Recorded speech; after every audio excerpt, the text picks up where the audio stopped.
महाराष्ट्र क्रांती news, आवाज सर्वसामान्यांचा। सुरगाणा तालुका 24 तासाहून अधिक काळ अंधारात, नागरिकांचे जनजीवन विस्कळीत। सुरगाणा तालुक्यात गेल्या 24 तासाहून अधिक काळापासून वीज पुरवठा खंडित असल्याने संपूर्ण तालुका अंधाराच्या गर्तेत सापडलाय।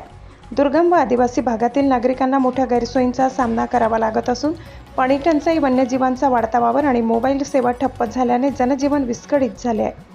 तालुक्यातील अनेक गावांमध्ये वीज नसल्यामुळे बोरवेल व विहिरीमधून पाणी उपसा करणे अशक्य झाले। आधीच पाण्याची टंचाई जाणवत असताना वीज पुरवठा खंडित झाल्याने नागरिकांना पाण्यासाठी भटकंती करावी लागत आहे।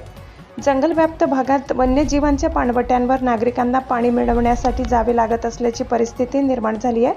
वीज नसल्याने रात्रीच्या वेळी सर्वत्र अंधार पसरला असून विंचू, साप आणि इतर सरपटणाऱ्या प्राण्यांचा वावर वाढलाय। तसेच बिबट्यासह वन्यजीव मानवी वस्त्यांकडे वळत असल्याने ग्रामस्थांमध्ये भीतीचे वातावरण निर्माण झाले।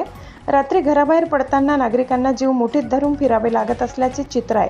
वीज पुरवठा खंडित झाल्याने मोबाईल टॉवर बंद पडले असून अनेक भागामध्ये नेटवर्क सेवा ठप्प झाली आहे। मोबाईल चार्ज करण्यासाठी आणि संपर्क साधण्यासाठी सीमावर्ती गावातील नागरिकांना गुजरात राज्यातील गावाकडे धाव घ्यावी लागत आहे।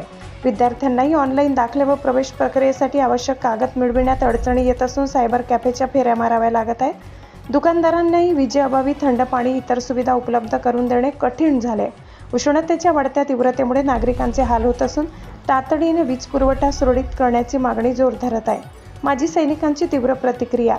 पिंपळसोंड येथील माजी सैनिक शिवराम चौधरी यांनी प्रशासनावर नाराजी व्यक्त करताना सांगितले, आमच्या परिसरात 24 तासाहून अधिक काळ वीज नाही। दळण करता येत नसल्याने भाकरी चपातीऐवजी केवळ भात खाऊन दिवस काढावा लागत आहे। पाण्यासाठी मोठी भटकंती करावी लागत आहे। आज विज्ञान तंत्रयुगाच्या युगात इतका दीर्घकाळ वीज पुरवठा खंडित राहणे दुर्दैवी आहे। पावसाळ्याअभावी वीजवाहिन्यांची योग्य देखभाल व दुरुस्ती न झाल्यामुळेही आमची परिस्थिती निर्माण झाली आहे। आम्ही माणसे आहोत, आम्हाला माणूस म्हणून जगू द्या।